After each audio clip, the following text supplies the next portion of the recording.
വിദ്യാർത്ഥികളെ, ഓണം പരീക്ഷയുമായി ബന്ധപ്പെട്ട് 3ാം ക്ലാസ്സിലെ മലയാളം ക്വസ്റ്റ്യൻ പേപ്പറും അതിൻ്റെ ആൻസേഴ്സുമാണ് നമ്മൾ ഡിസ്കസ് ചെയ്യുന്നത്. അപ്പോൾ നിങ്ങൾ ആദ്യമായാണ് ചാനൽ കാണുന്നതെങ്കിൽ ചാനലൊന്ന് സബ്സ്ക്രൈബ് ചെയ്യണേ. അപ്പോൾ നമുക്ക് ഓരോ പ്രവർത്തനങ്ങളായിട്ട് വായിക്കാം. നമുക്കറിയാം നിങ്ങളുടെ ആക്ടിവിറ്റി ബേസ്ഡ് ക്വസ്റ്റ്യൻസ് ആയിരുന്നു അല്ലേ. ആദ്യത്തെ ക്വസ്റ്റ്യൻ വായിക്കാം, എഴുതാം. തണുത്ത കാറ്റ് വന്ന് വിളിച്ചപ്പോഴാണ് ആനി ഉണർന്നത്. വണ്ടി വനത്തിനുള്ളിൽ കടന്നിരിക്കുന്നു. എവിടെ നോക്കിയാലും പച്ചപ്പ് തന്നെ. പച്ചപ്പിനിടയിൽ ആനക്കൂട്ടം പോലെ കറുത്ത തടിയൻ പാറകൾ. അങ്ങകലെ ആനക്കൊമ്പ് പോലെ വെളുത്തൊരു വെള്ളച്ചാട്ടം. കിളികളുടെ ശബ്ദവും വെള്ളച്ചാട്ടത്തിന്റെ ഇരമ്പലും കൂടിയായപ്പോൾ വനത്തിൽ പാട്ടുകച്ചേരി തന്നെ. കാറ്റിനൊപ്പം നൃത്തം ചെയ്യുന്ന മരങ്ങൾക്കിടയിലൂടെ ഓടിക്കളിക്കുന്ന സൂര്യരശ്മികൾ. സൂര്യന് മുഖം നോക്കാൻ വേണ്ടിയാവാം കണ്ണാടി പോലെ കാട്ടരുവി പതിയെ പതിയെ ഒഴുകുന്നു. അതിൽ മിഠായികൾ കൊണ്ട് പാത വിരിച്ചതുപോലെ വെള്ളാരം കല്ലുകളും.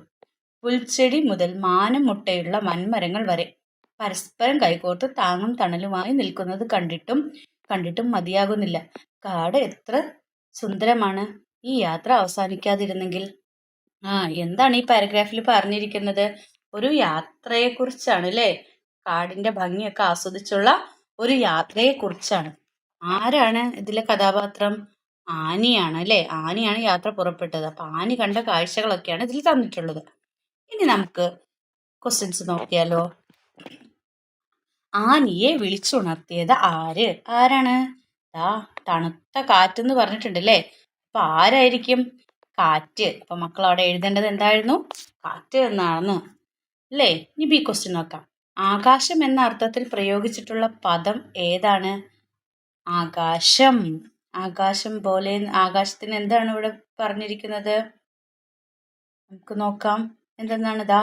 പുൽച്ചെടി മുതൽ മാനം മുട്ട വരെയുള്ള. അപ്പൊ ആകാശം മുട്ട വരെ എന്നാണ് ഉദ്ദേശിക്കുന്നത് അല്ലേ. അപ്പൊ ഏതാണ്? മാനം. ഡി, മാനമാണ് എഴുതേണ്ടത്. 3ാമത്തെ ക്വസ്റ്റ്യൻ. കണ്ണാടി പോലെ കാട്ടരുവി എന്നതുകൊണ്ട് അർത്ഥമാക്കുന്നത് എന്ത്? കണ്ണാടി പോലെ. കണ്ണാടിയുടെ നല്ല തെളിഞ്ഞിരിക്കണം അല്ലേ. തെളിഞ്ഞ വെള്ളം എന്നുള്ളതാണ്. ഇനി അടുത്ത ക്വസ്റ്റ്യൻ. വനത്തിൽ പാട്ട് കച്ചേരി നടത്തിയത് ആരെല്ലാമാണ്? കിളികളും വെള്ളച്ചാട്ടവും. ആരാണ്? കിളികളും വെള്ളച്ചാട്ടവും. അതിന്റെ സൗണ്ട് അല്ലേ, അതാണ് അവിടെ പറയുന്നത്. ശബ്ദത്തെ കുറിച്ചാണ് അവിടെ പറയുന്നത്. ഇനി സൂര്യൻ മുഖം നോക്കിയത് എന്തിലാ നോക്കിയത്? തെളിഞ്ഞ വെള്ളം എന്ന് പറഞ്ഞ് നമ്മൾ പറഞ്ഞു. അപ്പൊ ആരായിരുന്നു?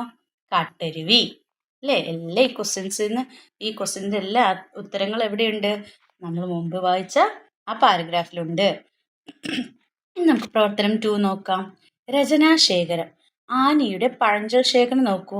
സമാന ആശയം വരുന്ന 2 പഴഞ്ചൊല്ലുകൾ കൂടി എഴുതി ചേർക്കൂ എന്നാണ് പറഞ്ഞിരിക്കുന്നത്.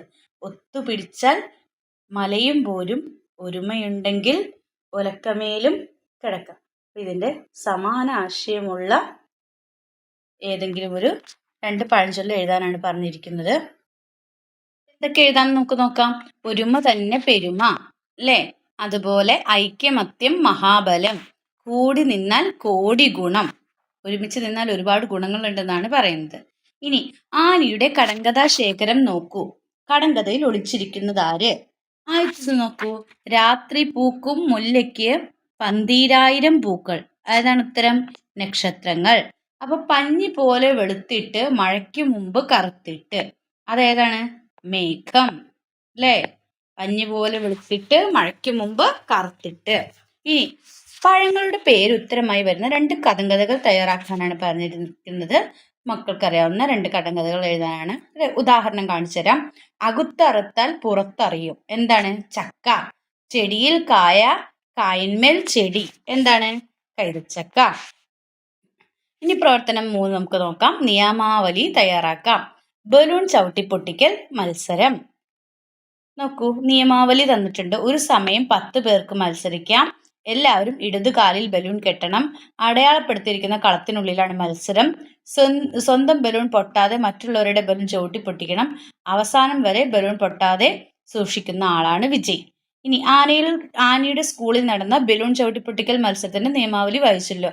ഇതുപോലെ നിങ്ങൾക്ക് ഇഷ്ടപ്പെട്ട ഒരു കളിയുടെ നിയമാവലി തയ്യാറാക്കാനാണ്. അപ്പൊ നിങ്ങൾക്ക് ഇഷ്ടമുള്ള കളി ഇതിപ്പോ കസേര കളി എന്ന് എഴുതി കഴിഞ്ഞു കഴിഞ്ഞാൽ നിങ്ങൾ കസേര കളി കളിക്കണമെങ്കിൽ എന്താണ്? ഒരേ സമയം എത്ര പേർക്ക് മത്സരിക്കാം എന്ന് പറയണം? 10 പേർക്ക് അല്ലെങ്കിൽ 15 പേർക്ക് മത്സരിക്കാം. പിന്നെ എല്ലാവരും രണ്ടാമത്തെ എന്തായിരിക്കും, എല്ലാവരും ഒരേ ദിശയിലേക്ക് ഓടണം. പിന്നെ എന്താണ്, ഓടിപ്പോയ ആൾ തിരിച്ച് ചെരിഞ്ഞ് വന്ന് ഇരിക്കരുത്. അങ്ങനെ ഒക്കെ നിങ്ങൾക്ക് ഇതുപോലെ നിങ്ങൾക്ക് ഇഷ്ടമുള്ള ഒരു കളിയെക്കുറിച്ച് അതിൻ്റെ നിയമാവലി ഇതുപോലെ തയ്യാറാക്കാം. ഇനി പ്രവർത്തനം നോക്കാം. അടുത്ത 4 ഡയറി കുറിപ്പ് അല്ലെങ്കിൽ വിവരണമാണ് തന്നിരിക്കുന്നത്. ആനിയുടെ സ്കൂളിലെ സ്വാതന്ത്ര്യദിനാഘോഷത്തിന്റെ ചിത്രമാണ്. ആഘോഷ പരിപാടികളിൽ അവളും പങ്കെടുത്തു. അവൾക്ക് വളരെ സന്തോഷമായി. പതിവ് പോലെ അന്നും അവൾ ഡയറി എഴുതാനിരുന്നു. സ്വാതന്ത്ര്യ ദിനാഘോഷ പരിപാടികൾ അവളുടെ മനസ്സിലേക്ക് ഓടി വന്നു. എന്തൊക്കെയായിരിക്കും ആനി ഡയറിയിൽ എഴുതിയിട്ടുണ്ടാവുക? അപ്പോൾ ഒരു കോളം വരയ്ക്കുക. എൻ്റെ ഡയറിയിൽ എന്തൊക്കെയായിരിക്കും അവൾ എഴുതുന്നത്? അപ്പോൾ നമുക്ക് ഇതിനകത്ത് നിന്ന് എഴുതാം അല്ലേ. എൻ്റെ സ്കൂളിലെ സ്വാതന്ത്ര്യദിനാഘോഷം നല്ല പരിപാടിയായിരുന്നു. ആഘോഷ പരിപാടികളിലൊക്കെ ഞാനും പങ്കെടുത്തു. എനിക്ക് വളരെ സന്തോഷമായി. അതുപോലെ ഇന്ന് 10 മണിക്ക് പതാക ഉയർത്തി. ആരാ പതാക ഉയർത്തിയത്? പിന്നെ ഞങ്ങൾ എന്താണ് കുറേ പ്രോഗ്രാമുകൾ അവതരിപ്പിച്ചു എന്നൊക്കെ പറഞ്ഞ് നിങ്ങൾക്ക് എഴുതാം. ഡയറിയിൽ എന്തൊക്കെയാണ് ആനി എഴുതിയിട്ടുണ്ടാവുക എന്നുള്ളത് രൂപത്തിൽ ഇതുപോലെയൊക്കെ നിങ്ങൾക്ക് എഴുതാവുന്നതാണ്. ഇനി സ്വാതന്ത്ര്യദിനാഘോഷവുമായി ബന്ധപ്പെട്ട് നിങ്ങൾക്കുണ്ടായ അനുഭവങ്ങൾ ചേർത്ത് ഒരു ഡയറി കുറിപ്പ് തയ്യാറാക്കുക എന്നാണ് പറഞ്ഞിട്ടുണ്ടാവുക. അപ്പോൾ ഇത് ആനിയുടേതാണ് നമ്മളിപ്പോൾ പറഞ്ഞത്. പക്ഷെ നിങ്ങൾ എഴുതേണ്ടത് നിങ്ങൾക്കുണ്ടായ അനുഭവങ്ങൾ ചേർത്തൊരു ഡയറി കുറിപ്പാണ്. അപ്പോൾ എൻ്റെ സ്കൂളിൽ നിന്ന് സ്വാതന്ത്ര്യദിനാഘോഷം നടന്നു, അതിൽ ഞാനും പങ്കെടുത്തു, ഞാൻ ഇന്ന പ്രോഗ്രാമിലൊക്കെ പങ്കെടുത്തു, പതാക ഉയർത്തി, പിന്നെ ഡാൻസ് ഉണ്ടായിരുന്നു, പാട്ടുണ്ടായിരുന്നു, എല്ലാവർക്കും മിഠായി വിതരണം ചെയ്തു, കുട്ടികളെല്ലാവരും നല്ല കളർ ഡ്രസ്സിലൊക്കെയാണ് വന്നത് എന്നൊക്കെ പറഞ്ഞ് എനിക്ക് പരിപാടികളൊക്കെ വളരെ ഇഷ്ടമായി, സന്തോഷമായി എന്നൊക്കെ പറഞ്ഞ് ഒരു ഡയറി നിങ്ങളുടേതായ രീതിയിൽ എഴുതാനാണ് പറഞ്ഞിരിക്കുന്നത്. അല്ലെങ്കിൽ ആനിയുടെ സ്കൂളിൽ സ്വാതന്ത്ര്യദിനാഘോഷത്തിൻ്റെ ചിത്രം കണ്ടില്ലേ, നിങ്ങൾ സ്കൂളിൽ നിന്നുള്ള സ്വാതന്ത്ര്യദിനാഘോഷത്തിൻ്റെ വിവരണം തയ്യാറാക്കും. പറഞ്ഞ പോലെ തന്നെ സ്വാതന്ത്ര്യദിനാഘോഷത്തിൽ എന്തൊക്കെ ഉണ്ടായിരുന്നു, അലങ്കാരങ്ങൾ ഉണ്ടായിരുന്നോ, പതാക ഉയർത്തിയതാരെ, എപ്പോഴാണ് ഉയർത്തിയത്, എന്തൊക്കെ പരിപാടികളുണ്ടായിരുന്നു, എന്തൊക്കെ മധുരം വിതരണം ചെയ്തതിനെ കുറിച്ചൊക്കെ നിങ്ങൾക്ക് എഴുതാം, വിശദീകരിച്ച് എഴുതാം. അടുത്ത് നോക്കൂ, ഒരു പോസ്റ്റർ ആശയപടം എന്നാണ് പറഞ്ഞിരിക്കുന്നത്. ക്ലാസ്സിലെ പതിവ് പത്രവായനയ്ക്കിടയിൽ ആനി കണ്ട ചിത്രമാണിത്. ഓരോ യുദ്ധവും ഉണ്ടാക്കുന്ന നാശനഷ്ടങ്ങളെക്കുറിച്ച് അവൾ ആലോചിച്ചു. ഈ സന്ദേശം ഉൾക്കൊണ്ട് അവൾ ഒരു പോസ്റ്റർ തയ്യാറാക്കി. അപ്പോൾ യുദ്ധം വേണ്ട, എന്താണ് നമുക്ക് അങ്ങനെയൊക്കെ എഴുതി ഒരു ഹെഡിങ് പോലെ എഴുതിയിട്ട് അല്ലേ, യുദ്ധം വേണ്ട എന്ന് പറഞ്ഞിട്ട് ഇത് എഴുതിയിട്ട് എന്തെങ്കിലുമൊക്കെ നാശനഷ്ടങ്ങൾ സംഭവിച്ചിട്ടുണ്ടെങ്കിൽ ഒരു ചെറിയ പിക്ചറൊക്കെ വേണമെങ്കിൽ വരയ്ക്കാം നിങ്ങൾക്ക് അല്ലേ. അല്ലെങ്കിൽ യുദ്ധത്തിൻ്റെ ഇതുണ്ടാക്കുന്ന എന്തെങ്കിലും ബുദ്ധിമുട്ടുകളെ വെച്ചിട്ടുള്ള ഒരു ഇതൊക്കെ ഇട്ടിട്ട് നിങ്ങൾക്കൊരു പോസ്റ്റർ തയ്യാറാക്കാം. ഇനി അല്ലെങ്കിൽ എന്താ പറഞ്ഞേക്കുന്നത്, യുദ്ധം വരുത്തുന്ന നാശനഷ്ടങ്ങൾ ഉൾപ്പെടുത്തി ആശയപടം വികസിപ്പിക്കുക. കൃഷി നശിക്കും, ആളുകൾ മരിക്കും, പിന്നെന്താ സ്കൂളുകൾ നശിക്കും അല്ലേ, ദാരിദ്ര്യം ഉണ്ടാകും, ഭക്ഷണം കിട്ടാണ്ട് അല്ലേ, പട്ടിണി ഉണ്ടാകും, ദാരിദ്ര്യം ഉണ്ടാകും, പിന്നെന്താണ് അസുഖങ്ങൾ വരും, അസുഖങ്ങൾ വരും, പിന്നെന്താണ് വസ്ത്രങ്ങൾ നശിക്കും, അതുപോലെ ഹോസ്പിറ്റലുകൾ അല്ലേ എല്ലാം നശിച്ചു പോകും. അപ്പോൾ ജോലി ഇല്ലാതെയാവും, ഒരുപാട് അപ്പോൾ എന്തൊക്കെ ബുദ്ധിമുട്ടുകളാണ് ഉണ്ടാവുക, യുദ്ധം മൂലം എന്തൊക്കെ ഉണ്ടാവും എന്നുള്ളതാണ്. റോഡുകൾ നശിച്ചു പോകും, ഭക്ഷണം കിട്ടില്ല അല്ലേ, റോഡുകൾ നശിക്കും, തകരും, അങ്ങനെ നിങ്ങൾക്കറിയാവുന്ന ഭക്ഷണം കിട്ടില്ല, മരുന്ന് കിട്ടില്ല.